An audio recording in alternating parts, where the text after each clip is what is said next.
Hi guys, this is Miss C. We are going to cover mollusks, arthropods, and echinoderms in this lesson. We're going to start with mollusks, which you might recognize as squids, snails, mollusks, octopus, scallops, things of that nature. The body makeup of mollusks is going to be quite different than the other animals we've talked about. They are going to be true coelomates, triploblastic, but they're specifically going to have three body regions. First is going to be the mantle. This mantle is going to secrete the shell, which is going to be for protection. Many of y'all might think that the shell is something found in the ocean that snails crawl into, or hermit crabs or things like that, but actually the animal secretes it. It is part of its body and is left behind after it dies and the soft tissue disintegrates. The second piece is going to be the foot, shown here in light blue or white, and it's going to be for movement. You can notice that the yellow nerve cords extend down into the foot, which makes sense because it's going to control the movement of the animal. The visceral mass is going to be the part of the animal that contains all of the organs. Radula is a feeding structure. You can think of it sort of as a nail file, and it's able to scrape as it moves along. These animals have an open circulatory system. Remember, open circulatory systems are blood vessels in some parts, and then the blood does come in direct contact with the organs in other parts. We will talk about three different types of mollusks, and in fact, one of those will have a closed circulatory system, but for the entire phylum, I would like you to know that they have an open circulatory system. They do have two sexes rather than hermaphroditic. They have a much more developed nervous system than any other animals we've talked about so far. They have a true brain, and they have nerve cords that branch into different parts in their body. They will also exhibit bilateral symmetry, meaning you can divide the animal in half, making distinct left and right portions that are mirror images of each other. We're going to talk about three classes of mollusks. You just need to recognize the names, but I will give you some details that set them apart. The first is going to be gastropods, gastro meaning belly and pod meaning foot. These are going to have a single spiraled shell, if a shell at all. Terrestrial and marine slugs somewhere in evolution lost their shell. They're going to have distinct eye tips at the end of tentacles. You definitely can see these very well on the snail and the slug. These extensions on the rest of the marine animals are actually used for gas exchange underwater. Some of these examples will be marine terrestrial slugs, marine and terrestrial snails, and then the conch. This is that shell that many hermit crabs inhabit after the conch has died and the soft tissue has disintegrated. The second class will be bivalves, bi meaning double and valve meaning door.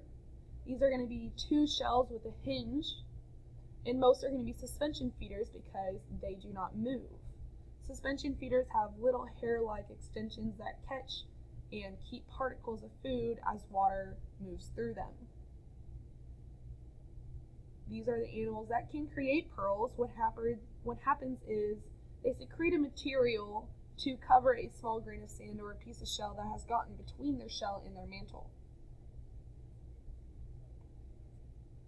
Finally, the most interesting of the three is going to be the cephalopods. These guys are extremely intelligent, especially octopus, squids, cuttlefish, and the like. These are going to be fast, agile predators.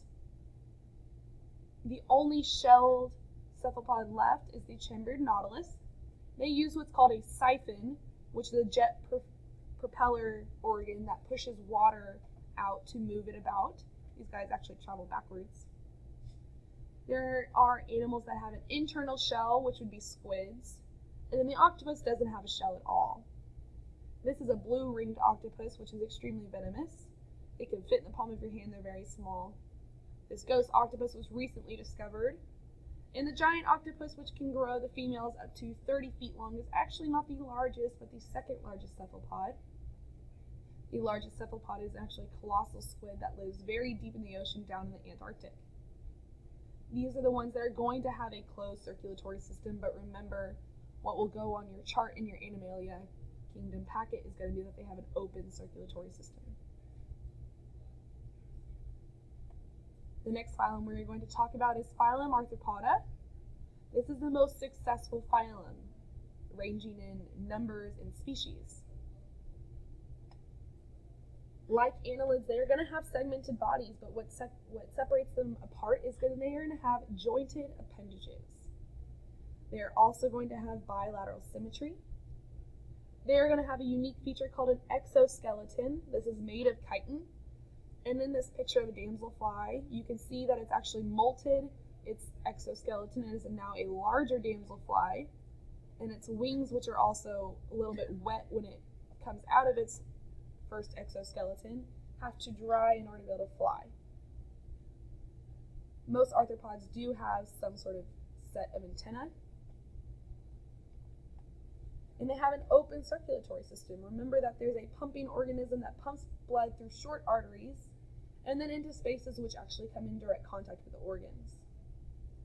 These guys do have a complete digestive tract with 2 openings, a nervous system that has a brain with a ventral cord and bundles of nerves, and compound eyes, as you can see in this fly, which are repeating segments of these lenses.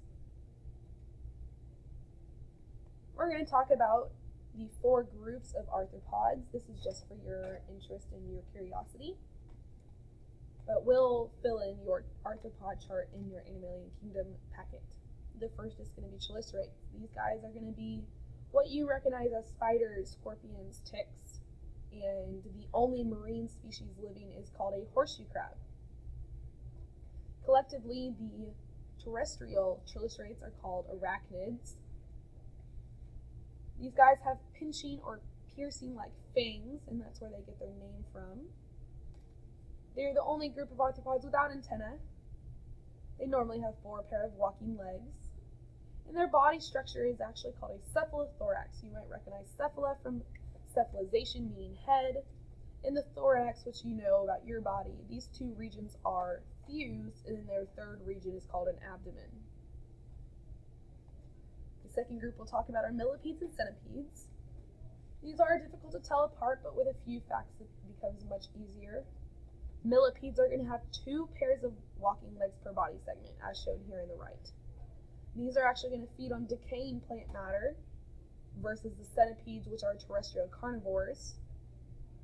They both do have some sort of defense mechanism, and that of a millipede is actually that they can spray hydrogen cyanide gas. The millipede has 2 pairs of walking legs per segment, while the centipede only has 1. These guys have 1 pair of antennae, and they might look like annelids because they look like segmented worms, but what sets them apart is their jointed appendages, or these legs. The next group is going to be crustaceans. You would recognize these as crabs, lobsters,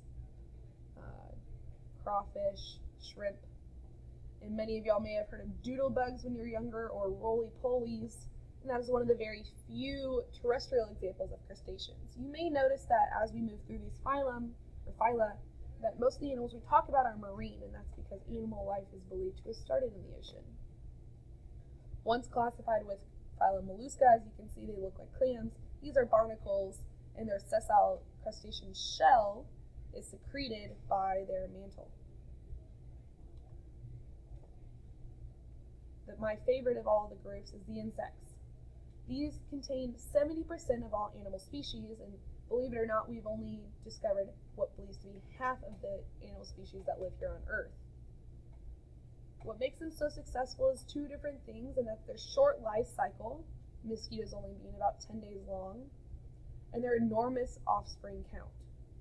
Many of them also have the ability of flight and have that waterproof cuticle or their exoskeleton. Most of the adults are going to have 3 pairs of walking legs and 1 or 2 pairs of wings and a pair of antennae. These are the only invertebrates that can fly, and when we get to vertebrates and chordates, you will see other animals that can fly. Many of these have a camouflage or protective patterns, and most of them either undergo incomplete or complete metamorphosis. That camouflage and coloring patterns we talked about, you can see here exhibited in leaf bugs, which actually change from green to brown in the fall and then back to green in the spring. This is supposed to be a predatorial coloring to warn other predators. You can see here the walking stick is actually this long animal that's holding on to the branch, and you can barely tell it apart. This caterpillar flips over to scare predators away because it looks like a snake face. Now that incomplete and complete metamorphoses are very different. Incomplete means that its nymph or the juvenile stage looks like the adult, but it's just smaller, and many of them do not contain their wings yet. And the transition from larva to adult is achieved just through several molts. The complete metamorphosis, many of y'all are familiar with that of a butterfly. There is a larval stage that is specialized for eating and growing. The pupa, or the chrysalis in butterflies, the adult is then emerging as a butterfly. What helps these animals survive is that the fact that their larvae in their adult forms do not compete for food or niches. They eat different things and live in different areas. So again, incomplete is going to be nymph to adult, looking very similar. Complete is going to have 3 different stages that look very different. These are some of the arthropods I got to see when I was in Costa Rica. Some of the neatest ones being a Hercules beetle, rhino beetles, bullet ants, pseudoscorpions, and plant bugs. The final phyla we are going to talk about in this lesson is going to be that of Echinodermata. You definitely would recognize sea stars. Sand dollars you may not have known were actually animals. And this is a sea cucumber. In Phylum Echinodermata, they are named for their spiny skin. These are slow-moving or sessile creatures, and they exhibit radial symmetry, meaning that around an axis. The reason we know they are not closely related to cnidarians that also show radial symmetry is that their larvae actually exhibit bilateral symmetry, which is not congruent with cnidaria. They do not have a head, but rather an oral surface that contains the mouth, typically facing down towards the seafloor, and the other side can typically containing the anus is going to be on the top, or the aboral side. Many of these species are capable of regeneration. As you can see in the picture, this animal has maybe lost a limb and is regenerating or regrowing what was lost. In many of the pictures I've seen of regeneration, the limbs come back not looking exactly like the original, or maybe they grow an extra like in this picture. They are going to have a complete digestive system, and what's really neat is they can actually push their stomach out, surround what they want to eat, secrete digestive juices, digest what they want, absorb the fluid, and then retract their stomach back into their body. They do not have a brain, but a network of nerves. They do have eye spots at the end of each arm, similar to that of platyhelminthes, who have the light receptors. They have an open circulatory system. And what's very unique to echinoderms is the water vascular system. This is a network of water-filled canals that branch into extensions called tube feet, shown here in the picture. And they are what is responsible for gas exchange and locomotion. These echinoderms have an endoskeleton, endo meaning inner, versus the exoskeleton of arthropods. And it's going to be that calcium carbonate internal skeleton, and these are the first to exhibit it. We also have an internal skeleton, or an endoskeleton. And the tube feet extend through the holes in this endoskeleton to reach the outside water. Some examples of echinoderms are going to be sea lilies, which are the only sessile species. Sand dollars, which when you find one on the beach, what you are holding is actually their endoskeleton. Brittle stars and sea urchins, sea cucumbers, and sea stars.